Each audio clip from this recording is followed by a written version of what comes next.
guys, I'm Luna the Oil Switch, and tonight in Adult Storytime, we are reading The Secret History of the World by Mark Booth.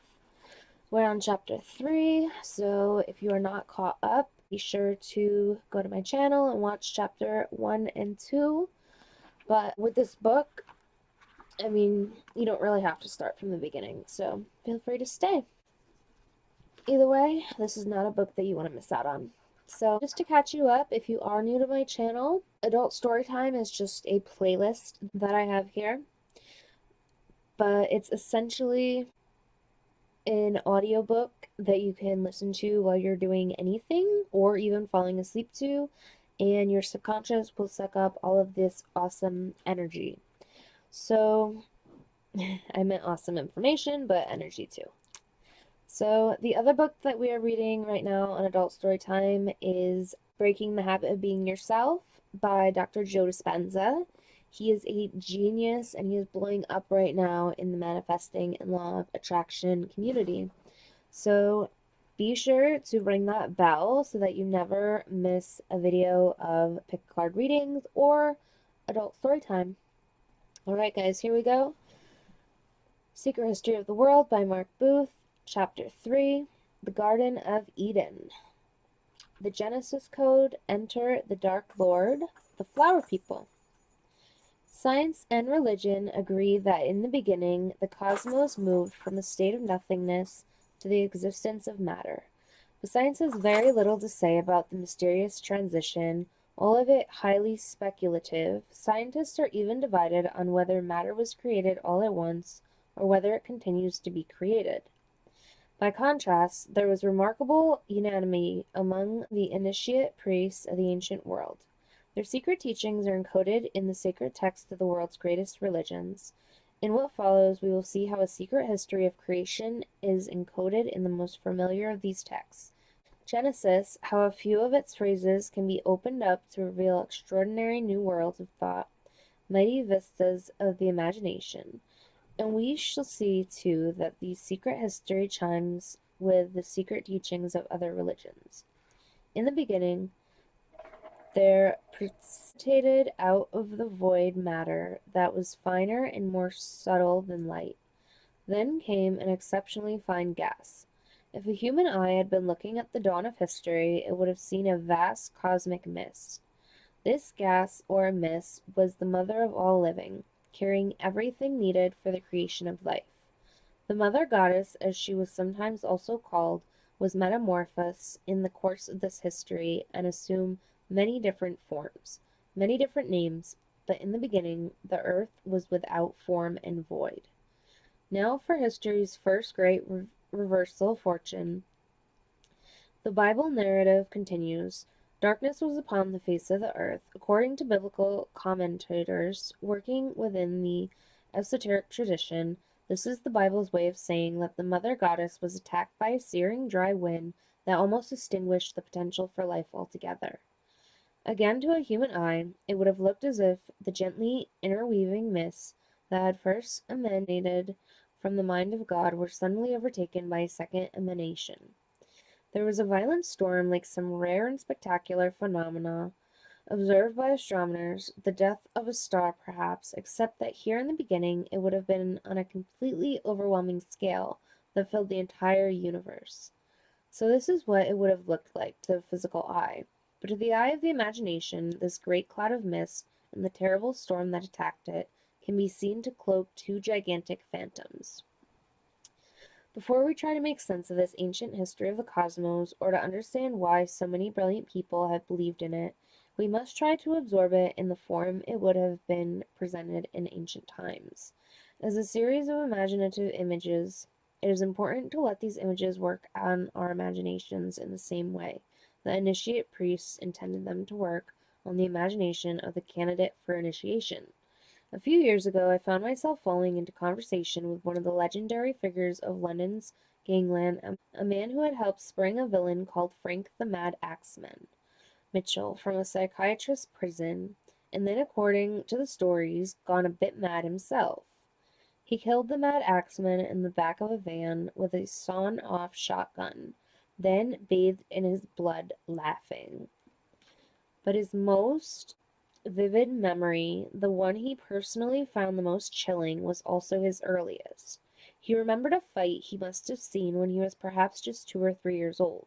His grandmother was bare-knuckle fighting on the cobbles outside her home among the Victorian terraces of the old East End.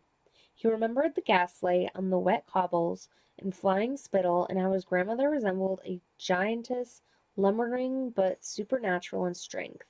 He remembered, too, that her massive forearms, built up and rubbed raw by the washing she took in to help feed him, thudded again and again into the other woman, even as she lay on the ground unable to defend herself.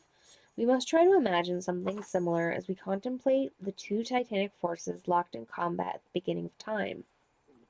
The Mother Goddess would often be remembered as a loving, life-giving, and nurturing figure, comforting, round, and soft-looking, but she also had a terrifying aspect. She was warlike when needs be. Among the people of ancient Phrygia, for instance, she was remembered as Sibyl, a merciless god who rode on a chariot pulled by lions, and who required devotees to work themselves into such a wild and savage delirium that they would castrate themselves. Her opponent was, if anything, more frightening.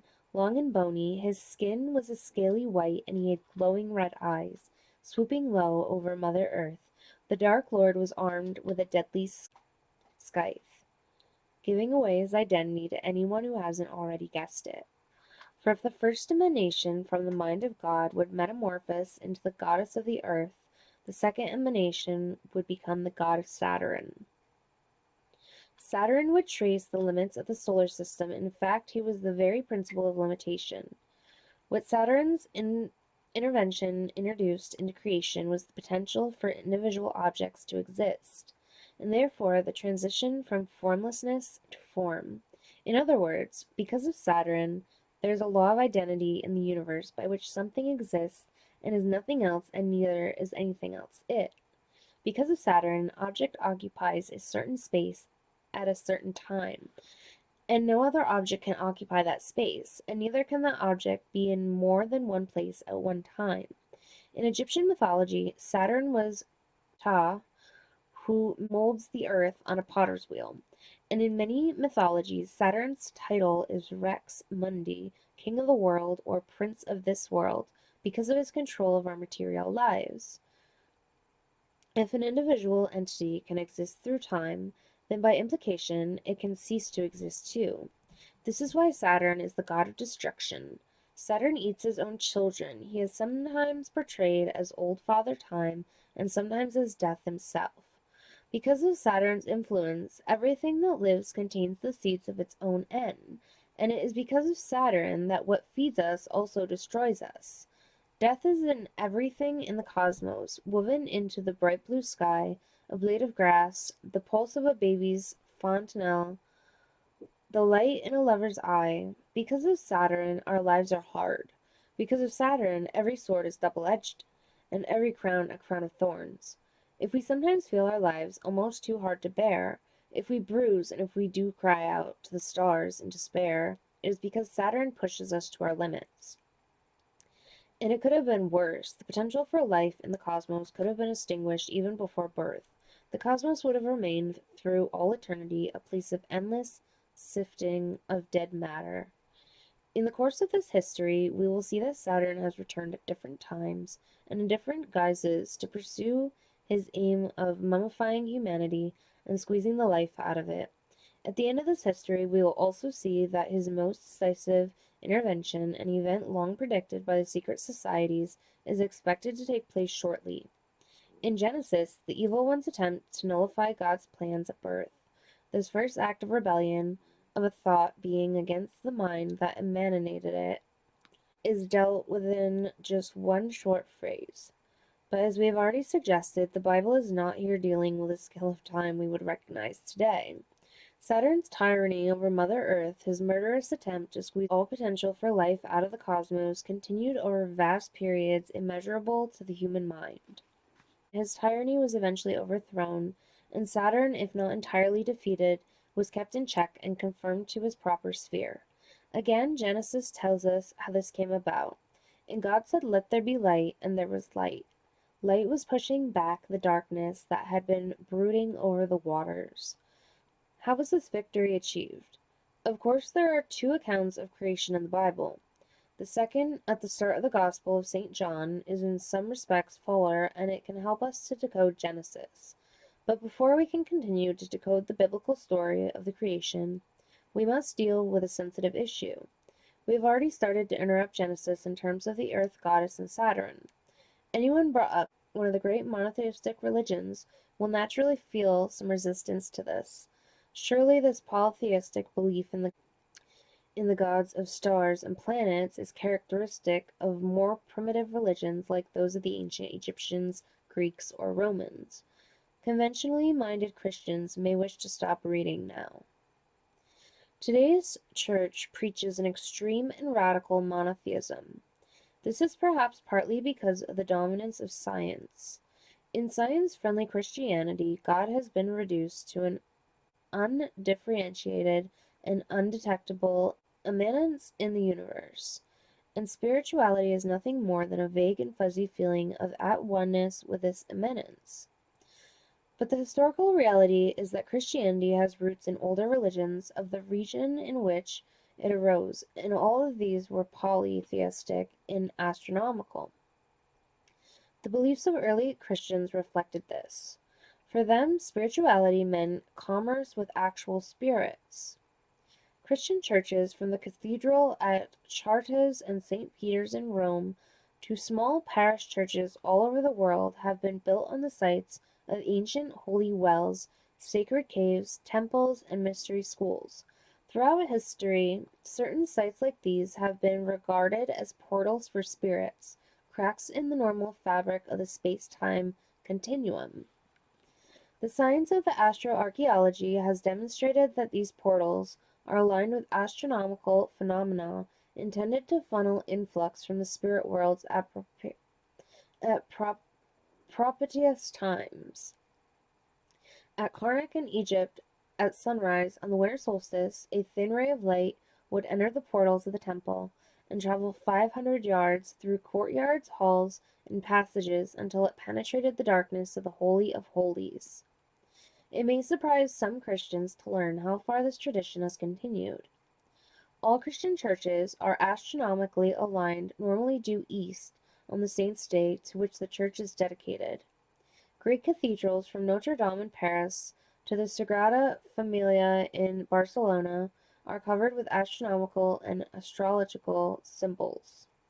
Modern churchmen are often quick to condemn astrology, but none can deny, for example, that the great Christian festivals are all astronomically derived, Easter being the first Sunday following the full moon that falls on or follows the vernal equinox, or that Christmas is the first day after the winter solstice, when the rising sun begins to move visibly back in the reverse direction along the horizon. Even a glance at the biblical text reveals that today's radically monotheistic reading of the scriptures is out of step with what the writers of these texts believed. The Bible refers to many disembodied spiritual beings, including the gods of rival tribes, angels, archangels, as well as devils, demons, Satan, and Lucifer. There's a little picture here of, I don't know if you guys can see it. It says, Christian Chapel of the Seven Sleepers, built over a dolmen neat Ploert, France.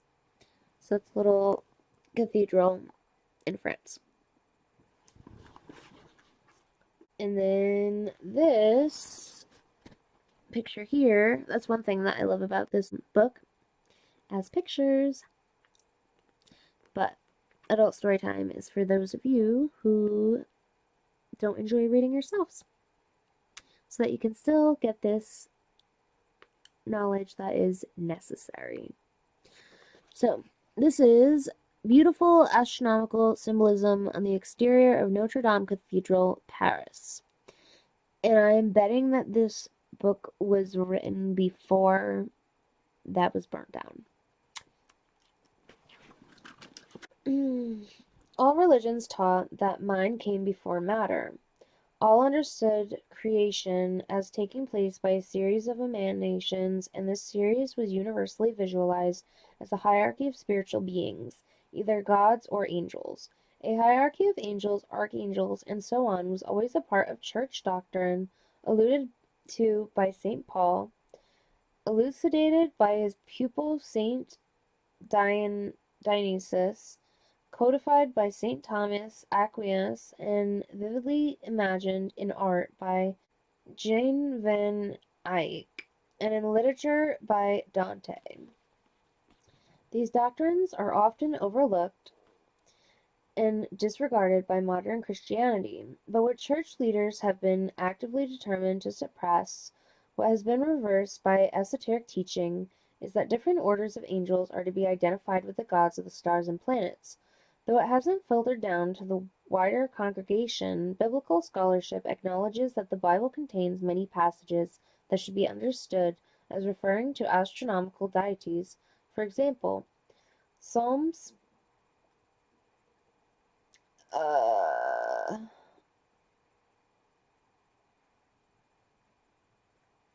19? Psalms 19 says, He set a tabernacle for the sun, which is a bridegroom coming out of his chamber. His going forth is from the end of heaven, and his circuit unto the ends of it. Study of this passage is conjunction with comparative texts from neighboring cultures, reveals that it describes the marriage of the sun to Venus. A passage like this might be dismissed as incidental to the main theological thrust of the Bible. You might suspect it of being an interpolation from a foreign culture. But the reality is that after layers of mistranslation and other types of obfuscation have been removed, the most important passages in the Bible can be seen to describe the deities of the stars and planets. The four cherubim are among the most powerful symbols in the Bible, appearing in key passages in Ezekiel, Isaiah, Jeremiah, and Revelation. Popular in Hebrew and Christian iconography, prominent in church art and architecture everywhere, they are symbolized by the ox, the lion, and the eagle, and the angel. In esoteric teaching, these four cherubim are the great spiritual beings behind 4 of the 12 constellations that make up the zodiac. The proof of their astronomical identities lies in the imagery associated with them. Ox equals Taurus, lion equals Leo, eagle equals Scorpio, and angel equals Aquarius. This fourfold pattern of symbolism regarding the constellations is repeated in all the world's great religions, but for the most important and telling example of polytheism, in Christianity we must return to the story of the creation as it is told in Genesis and the Gospel of St. John. Here's more pictures for you guys, if I can get it.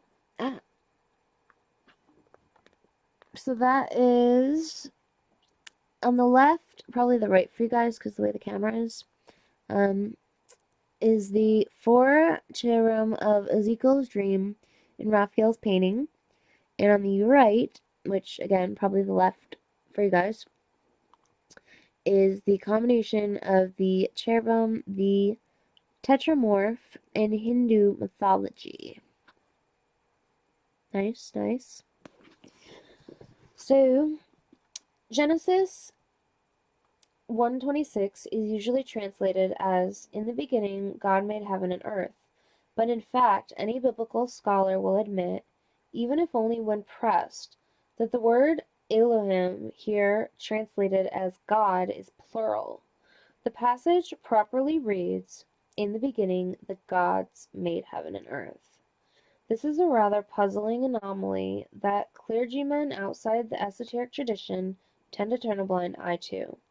But inside the tradition it is well known that what is being referred to here are astronomical deities. We can discover their identity, as I have suggested, by matching the passage in Genesis with the parallel passage in the Gospel of St. John. In the beginning was the Word, and the Word was with God, and the Word was God. All things were made by him, and the light shineth in the darkness, and the darkness comprehended it not. This parallel is helpful because John did not newly mint the phrase "the Word." He was referring to a tradition already ancient in his lifetime, in which he evidently expected his readers to understand. Some 400 years earlier, Heraclitus, a Greek philosopher, had written the Logos, i.e. the Word, was before the earth could be. The important point here is that according to ancient tradition, the Word that shone in the darkness in John's Gospel, and so we now see the gods who let there be light in Genesis, are the seven great spirits who work together as the great spiritual influence emanating from the sun. Thus, both Old and New Testaments allude to the role of the sun god in creation as it was generally understood in the religions of the ancient world. The second great act in the drama of creation comes about when the sun god arrives in order to rescue Mother Earth from Saturn.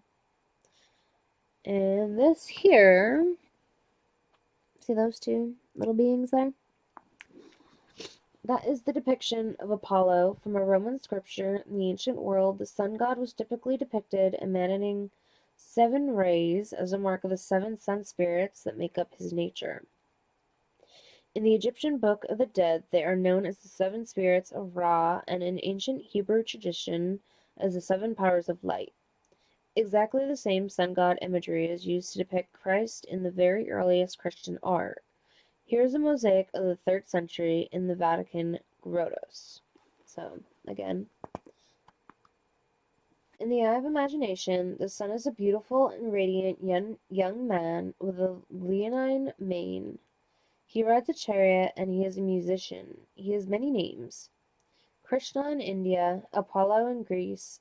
Arising in splendor in the midst of the storm, he pushes back the darkness of Saturn until it becomes like a giant dragon or serpent encircling the cosmos. The sun, then, warms Mother Earth into new life, and as he does so, he gives vent to a great triumphal roar that reverberates to the outer limits of the cosmos. The roar causes matter in the cosmic womb to vibrate, to dance and form patterns. In inner group esoteric circles, this process is sometimes known as the dance of the substances. After a while, it causes matter to coagulate into a variety of strange shapes. What we are seeing here, then, is the sun singing the world into existence. The sun lion is a common image in ancient art. Whenever it appears, it refers to this early stage in the mind before matter account of creation. A magnificent retelling of the history of the sun lion in the act of creation was written as late as the 1950s. It comes in the prequel to The Lion, the Witch, and the Wardrobe, called The Magician's Nephew. Something that non-esoteric schools of literacy criticism have missed is that the work of C.S. Lewis is steeped in Rosicrucian lore. In his story, the sun lion is called Aslan. In the darkness something was happening at last. A voice had begun to sing. It was very far away, and Diggory, the first child to explore Narnia, found it hard to decide from what direction it was coming. Sometimes it seemed to come from all directions at once. Sometimes he almost thought it was coming out of the earth beneath them. There was hardly even a tune, but it was beyond comparison the most beautiful voice he had ever heard.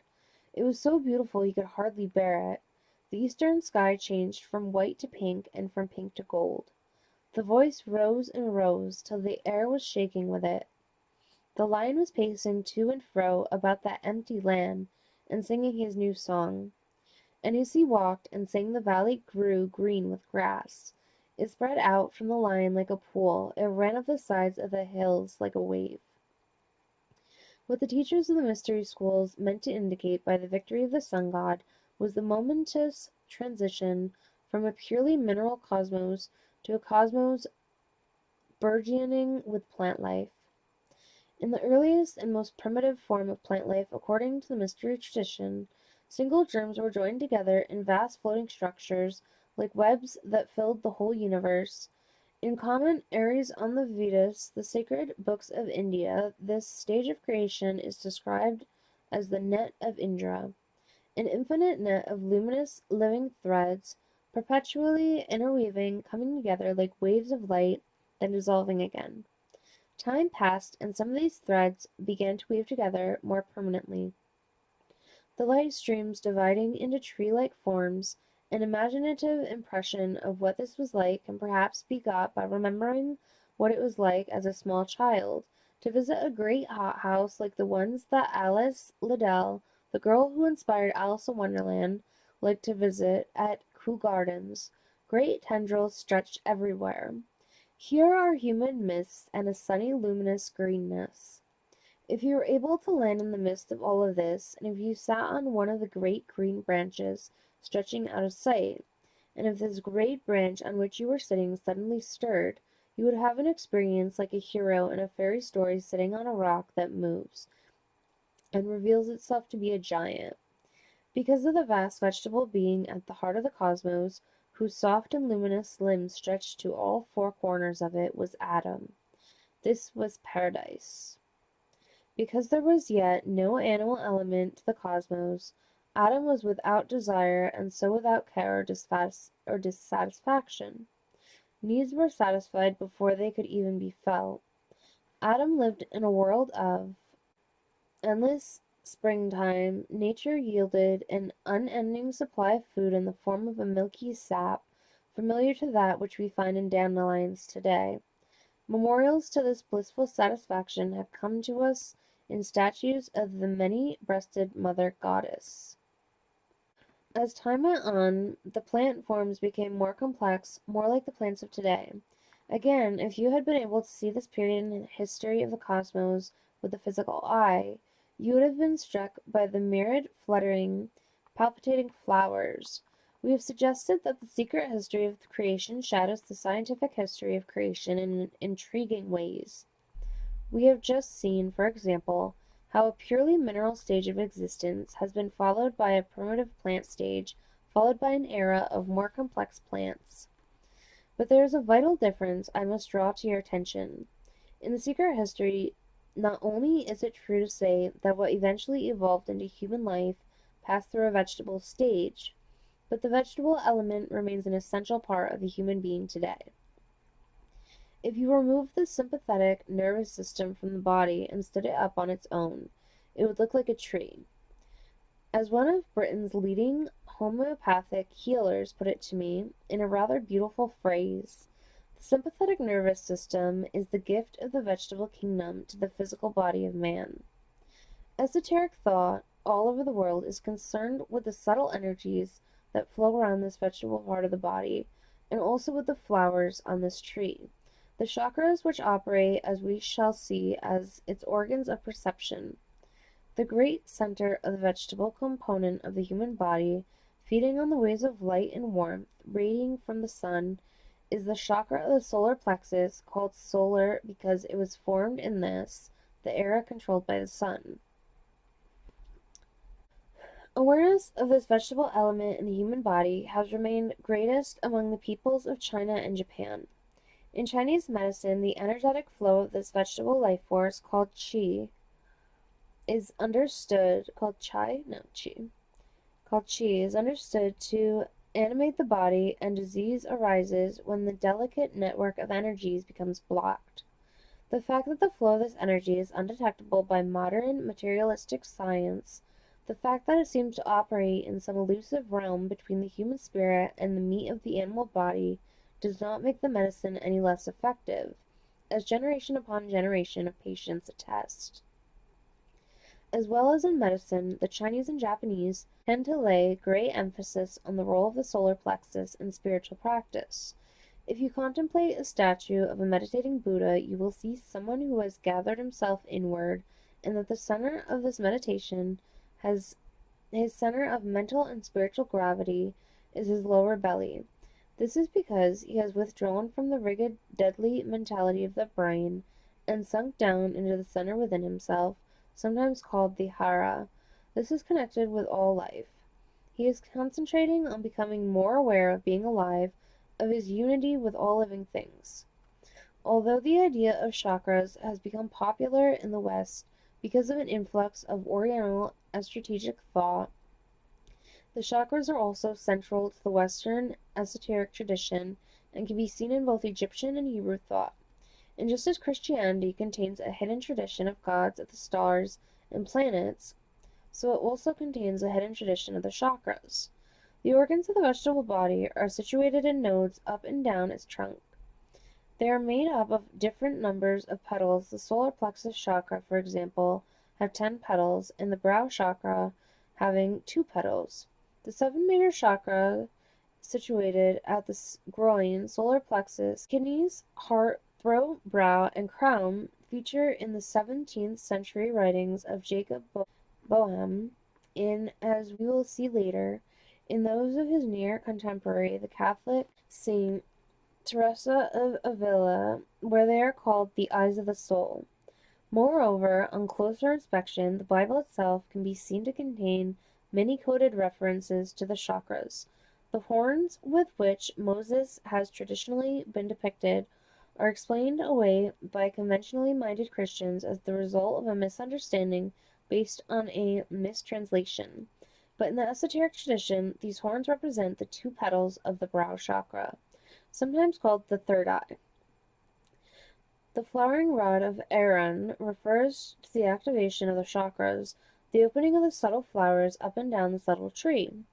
In the final chapter, we will see how, in Revelation, the account of the opening of the 7 seals is in fact a way of talking about the enlivening of the 7 chakras and predicting the great visions of the spiritual world that will result.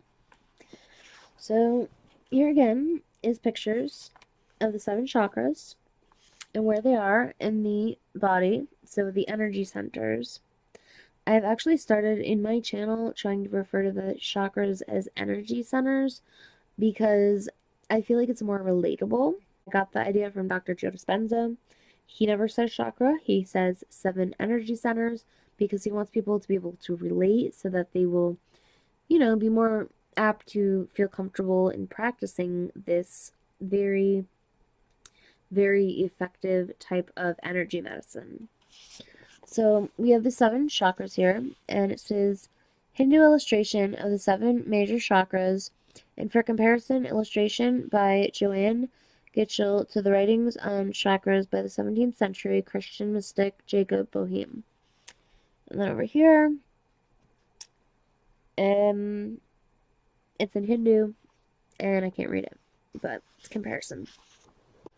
The pineal gland is a small gray gland the size of an almond, which is situated in the brain where the spinal cord reaches up into it.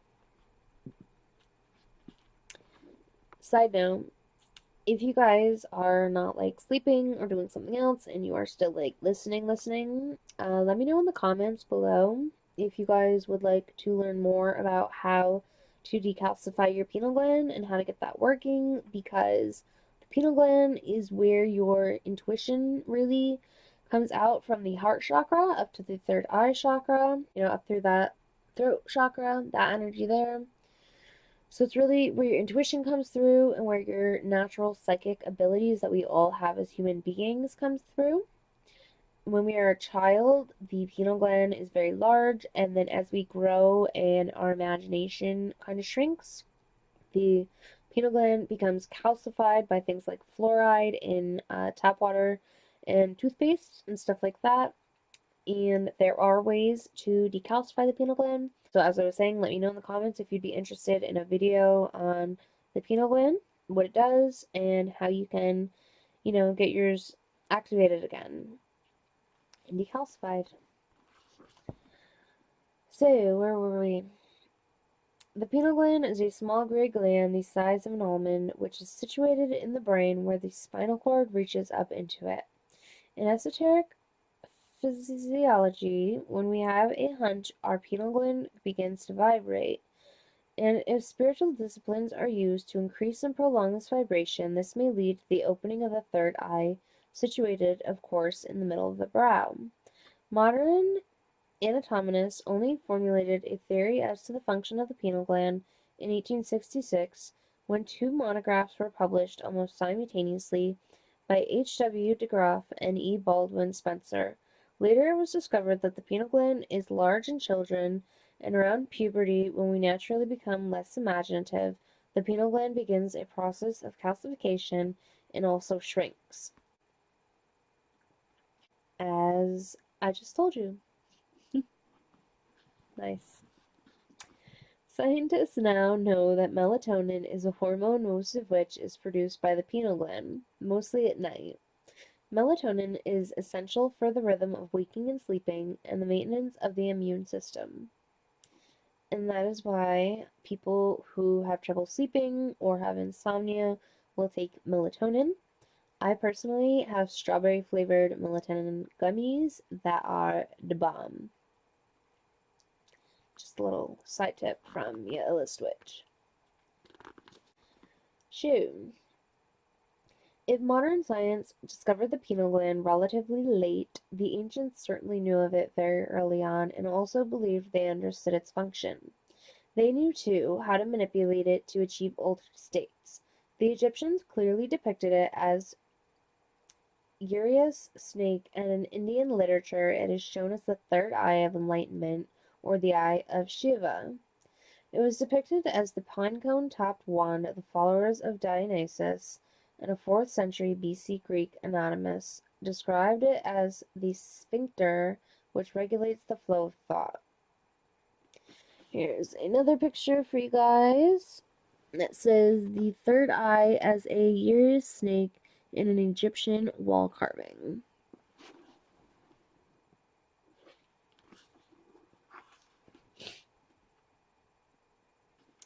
Here's another picture for you guys. Oh, nope, this one. These two little dudes here. Man meditating on the pineal gland, taken from a drawing by Paul Klee, with Hindu depiction of the same for comparison. They saw the pineal gland as an organ of perception of higher worlds, a window opening on to the brightness and wonder of the spiritual hierarchies. This window could be opened systematically by meditation and other secret practices which gave rise to visions. Recent research at the University of Toronto has shown that meditating on the pineal gland using methods recommended by Indian yogis causes it to release a rush of melatonin, the secretion that causes us to have dreams, and in sufficient dosages can also cause waking hallucinations. Returning to the creation narrative and the great imaginative images encoded within Genesis, we see that Adam's body had at first been very soft and amorphous. His skin also as delicate as the skin on a pond, but now it began to harden. As the great Christian mystic and Rosicrucian philosopher Jacob Boehme wrote in Mysterium Magnum, his commentary on Genesis, what would in time become bone now hardened and became something closer to wax. Warmed by the sun, his green limbs also began to become tinged with pink. As Adam solidified, he also began to divide into two. That is to say, he was a hermaphrodite who reproduced in an asexual way. When pressed, any scholar of biblical Hebrew will have to admit that Genesis 1:27, the passage usually translated, "Male and female he created them," properly reads, "Male and female they, i.e., the Elohim, created him singular." So it was by this plant-like method of reproduction that Eve was born out of Adam's body, molded from the waxy cartilage which severed Adam for bone. The progeny of Adam and Eve also reproduced asexually, procreating by using sounds in a way that was analogues to the creative activity of the word. This episode in history is related to Freemasonic lore pertaining to the word that has been lost. The esoteric belief that when in the far future this word is rediscovered, it will be possible to impregnate using only the sound of the human voice. So basically, whenever like smart kids or like anybody comes at you with the question about Adam and Eve and incest, and if like the whole world was actually just a whole big like incest thing from Adam and Eve, the answer is no, there was no incest in the Bible. Reproduction was done asexually, like plants. There you go. So that a little bit more like godly and Bible worthy than incest, asexual reproduction? I think yes. Adam, Eve, and their progeny did not die, but now and then they merely went to sleep in order to refresh themselves. But the lotus-eating state of the Garden of Eden could not go on forever. If it had done, humanity would never have evolved beyond the vegetable stage. It was always intended that the sun god would separate from the earth for a while. Of course, no artifacts have survived from the time when gods and proto-humans lived in plant form, but there is at least a reliable record of such artifacts. Herodotus, the Greek writer of the 5th century BC, is sometimes called the father of history because he was the first to try to research and piece together a coherent and objective account of history. In approximately 485 BC, Herodotus visited Memphis in Egypt. There, in vast underground vaults, he was shown rows of statues of former kings stretching back as far as the eye could see into almost unimaginably distant times. Walking with the priest along the rows, he came to a series of 345 colossal wooden carvings of beings who had reigned before Menes, their first human king. These beings said the priests were born one from the other, that is to say, without need of a sexual partner, by the plant-like method of parthenogenesis, each carrying a plaque-giving name. History and annals, the wooden monuments, were a record of the long-lost era of the vegetable life of humankind. Mandrake men in a 19th century engraving, mandrake roots have always played a prominent part in esoteric lore because their shape often seemed to represent a vegetable striving towards the human form. Might the colossal Herodotus saw have looked something like this? So there's a picture of that. So we're evolved from vegetables, not monkeys, which in a series on Gaia, which I've explained before to you guys, is kind of like Netflix, except it feeds your brain instead of eats it. The series is The Missing Link, and basically in science, they have proved that we were put here. We did not evolve in the way that Darwin's theory was misinterpreted. Darwin himself said that his theory was unlikely, and if one little part of it was disproved, the whole theory would fall apart. That has since happened. We have not been able to find any fossils of the in-between stage saying that we evolved in such a way. We were put here. The Secret History of the World says we evolved from vegetation, which I would rather have evolved from a tree than a monkey. Just saying. So,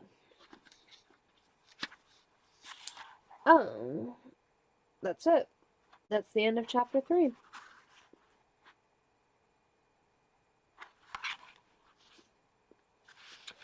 Alright guys, so if you're not already part of the Ellis family, make sure to push that subscribe button. Be sure to ring that bell so that you'll get a notification when we read chapter 4, Lucifer, the Light of the World, The Apple of Desire, A War in Heaven, The Secrets of the Days of the Week. So that sounds like some pretty badass stuff. So be sure to ring that bell. Let me know in the comments any books that you would like to see on Adult Storytime. And be sure to give this video a big thumbs up because it makes my heart super happy and it lets me know that you guys find value in these essentially audiobooks.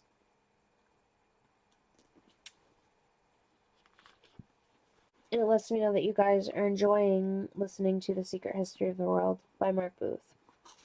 Thank you so much, guys, for tuning into my channel. This is Luna the Yellow Switch. And remember, if it harms none, do what you will. Thanks, guys.